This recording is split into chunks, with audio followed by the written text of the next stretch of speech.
Voiceless Clyde. There one day was a boy named Clyde Brooklyn. Now, Clyde was a bit of an odd boy. He often found himself being pushed around by kids at school.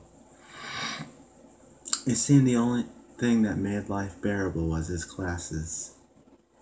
Although Clyde hated some of his classes like math and history, there was one subject he absolutely loved. His beloved subject was none other than science. For him, science was what pushed the universe forward and what held everything in balance.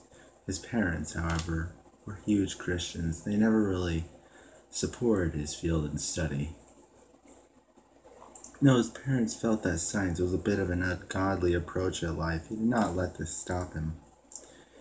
In his high school years, his scholarship allowed him full access. By sophomore year, he had begun taking high-level courses such as Latin and certain physics branches. His brain was never once underestimated by his peers nor by his teachers. It had only taken him 5 years in college to accomplish his overachieved dream.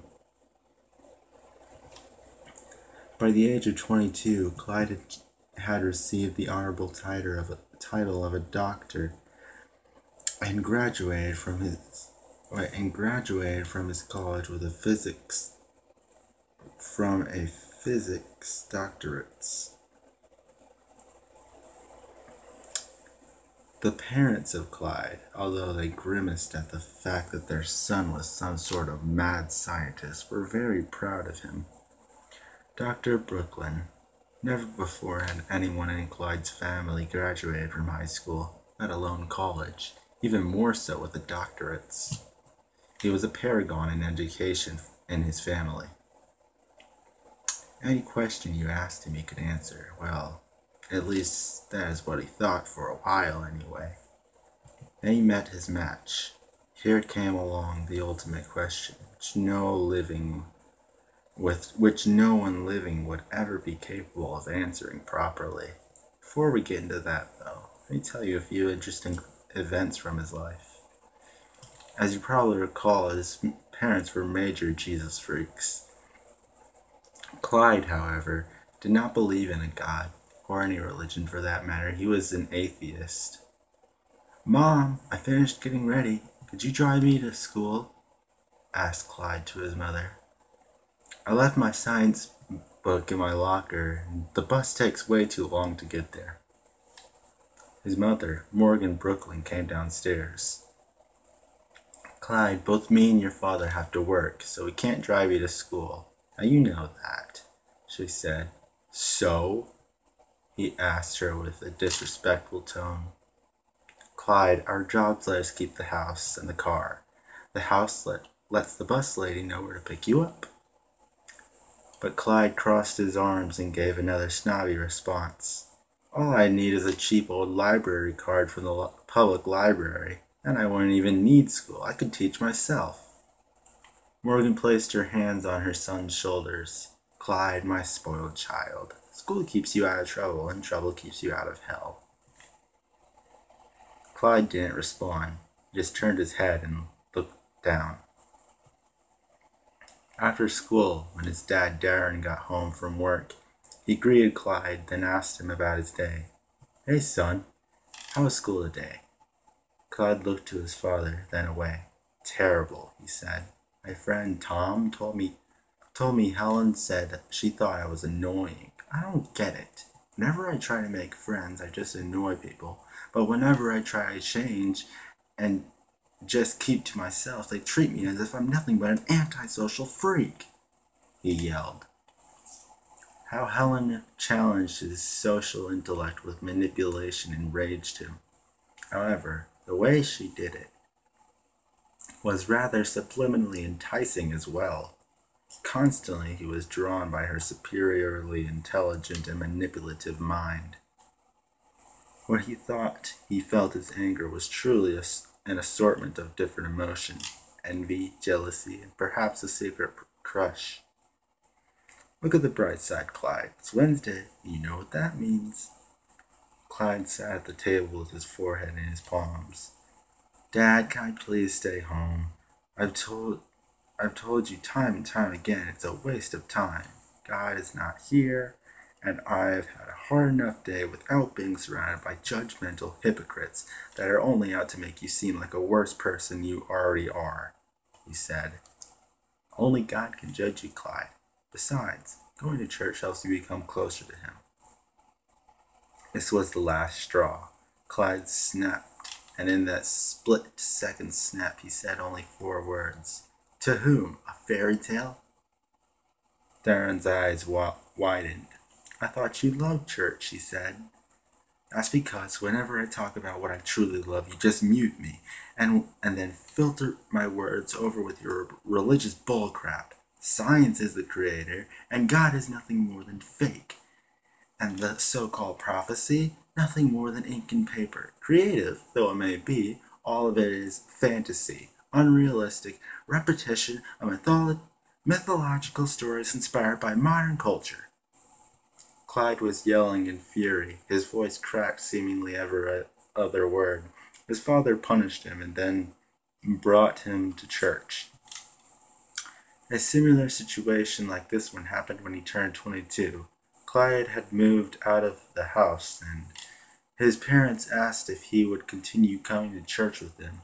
He, of course, said no and gave them his repetitive fairy tale speech again. But rant after rant, his parents always muted him as he said, never even taking mind to his opinion. They just did not listen. No matter how hard he tried to convince them, it seemed that no one could hear his voice. His struggles changed quickly, though.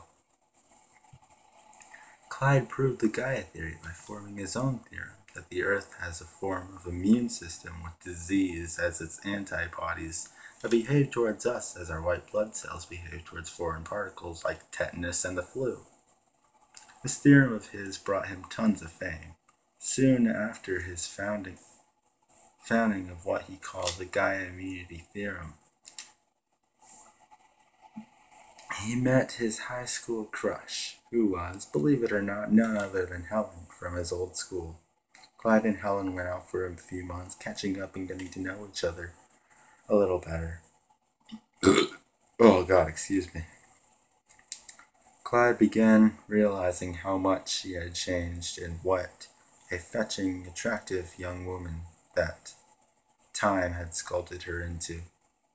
But Helen had a heartbreaking secret. They both sat beneath the moonlit sky beside each other on a park bench, staring into the clear, reflective waters of the pond in front of them. Helen, I love you as much as I did in high school, and so much have you matured since, said Clyde. I love you too, Clyde. Both smiled at one another. I feel like this was meant to happen. God led us to each other, Helen said. Clyde's mouth gaped. He quickly closed so she would not notice. Is something wrong? Asked Helen. He covered his eyes and sighed harshly. Why? She placed her hand on his arm. What is it? His eyes rose to hers. Do you truly believe in the fantasy of heaven? He asked. Crossing her arms, Helen glared at him. Yes, I do. She uncrossed her arms and loosened her glare. If you don't, though, I would like to know what you believe in. Clyde raised a brow, silently questioning her statement. Do you believe in the undead? Ghosts? Maybe aliens in some manner. The History Channel, eh? Puzzled, Clyde spoke. What do you mean, Helen? There was a long pause as she stared into his hazel eyes. Tell me, Dr. Brooklyn Clyde, she said, where do we go when we die? Now sitting up straight, Clyde spaced blankly at nothing. Placing his elbows on his knees, he rested his chin on his palms. For the first time in his life, someone heard him, and what he would have imagined to be a joyous occasion turned out to be very unjoyful. For even if he did go the length to find out, there would not be a way of revealing what he had discovered. Maybe you're right. Wait, Maybe you're right. Helen smiled. I guess there's no way of knowing, huh? Clyde wore a small, fake smile. Yeah, I guess so. Later the next night, Helen stayed over at Clyde's house. He could not sleep. That one question clung on his mind like glue. No matter what, he could not shake it. Where do we go when we die? After taking his laptop from under his bed, he researched death, near-death experience, afterlife. The links definitely had some interesting information, some a bit morbid and a few disturbing images. Nothing he was looking for, though. Finally, Clyde gave it a rest and decided it was time he went to sleep. For 3 days he had nightmares from those deterring images. Clyde would wake up every night and search the same or similar words, death, near-death experiences, afterlife, but always nothing. Till one day, when Helen stayed over again, she pretended to be asleep, but waited for him to take out his laptop to see what he was up to. He searched the same words again. You won't find anything, she said after a few hours had passed. There must be an answer. There must, he said. She rubbed his back. Nope. That's why we have faith. What you choose to put your faith into, I can't decide that, but I'll love you no matter what. Clyde sighed in a brief relief, being relaxed by Helen rubbing his back. Faith. That makes sense. But my faith is in science, though. And science is all about proof. She sat in front of him. Maybe some things are meant to be answered. Getting out of bed, Clyde walked to the door and gripped the doorknob in his left hand. I'm going to take a walk, he said. Kind of clear my mind a bit. The sidewalk was cold from the morning breeze as Clyde pressed his rubber soles against it.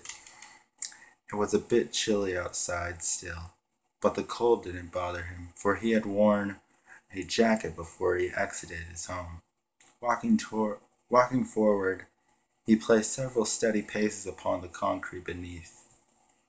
Coming up to a stopwalk, a short, dark-haired woman stepped beside him.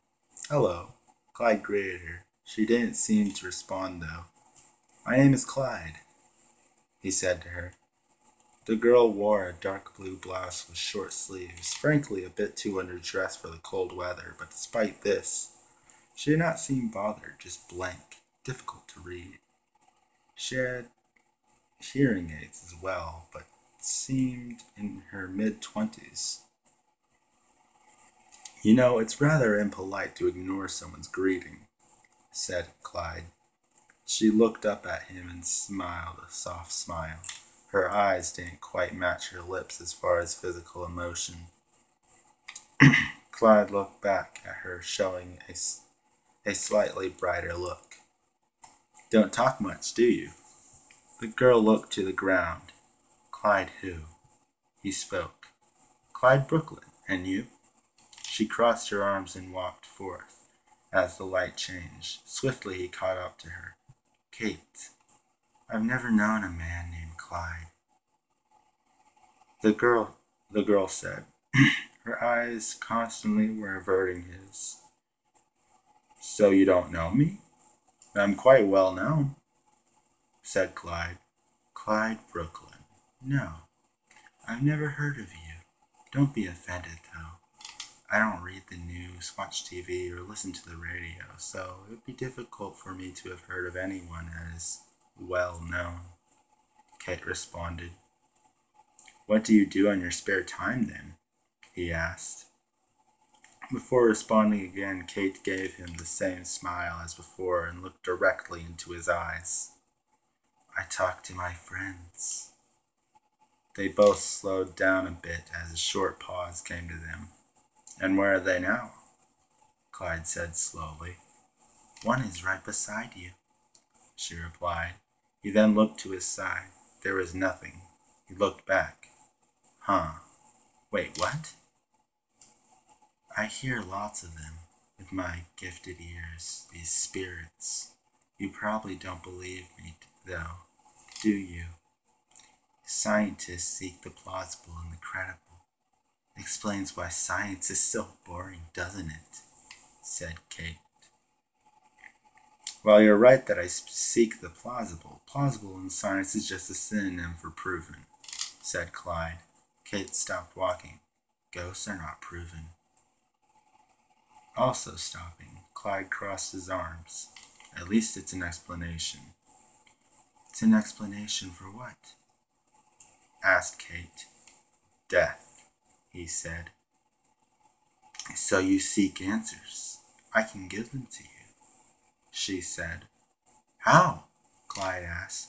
I would do absolutely anything just to figure this out. She laughed quietly. Anything? Are you dying to find out? His eyes widened at her statement. I will prove they exist through you. Write a note to a loved one. Write a note to a loved one of a specific word. Hide it, and then tell it to me. That will be our proof. I've never seen a ghost. I only hear them. I'm curious as to what they look like, said Kate. I will. It's the only way to find out, right? To let them know. Clyde shouted in excitement. The next night, Clyde went to his study. He grabbed a pen and paper from his study closet and sat there in his revolving chair, trying to think of a few words he would never write. After his long contemplation, his result was significantly we prove. He then hid it in a compost safe in his closet and went to bed shortly after. Clyde awoke again. Then, next morning, to the sound of his doorbell. Getting up from bed, he rubbed his eyes and put on a pair of pants before answering the door. He pulled the door open, revealing Helen waiting there. Hey, Clyde, can I come in? She asked. He opened the door, and Helen entered. She could tell there was something up with him. He acted different than normal. Usually Clyde was so full of energy and passion, but today it seemed like he was completely void of life. Helen sat upon the couch, Clyde next to her, staring down, slouched elbows to his knees. Honey, are you okay? She asked. He breathed deeply in and out. His breath slowly became a small pant. Clyde! She yelled. What? He asked, not looking up. What's wrong? Are you still worked up about what I said the other night? Helen asked him. Clyde's eyelids departed each other in great length, as a wide, teeth-filled smile took hold of him. No. He turned his head to face Helen. And it won't ever bother me. Ever again. A little uncomfortable, Helen smiled back. She spent the day with him. They laughed and played board games together, had dinner. It's getting a little late, Helen said. Despite Clyde's disturbing smile in the beginning of the day, her mind was swayed back into thinking that everything was okay. How wrong she was. I've got to go, she said. Please don't, Clyde responded. Helen turned back to him and wrapped her arms around him. Is Mr. Smarty Pants going to miss me? He replied with a silent frown and a nod. I'll visit tomorrow, okay? Said Helen. Okay, Clyde said, holding back tears. Helen opened the door, but Clyde stopped her before she left. I love you, Helen. She smiled. I love you too, Clyde. She then left, closing the door behind her. Clyde pressed his back against the door. It's for science. But I can't. What do I do? Helen.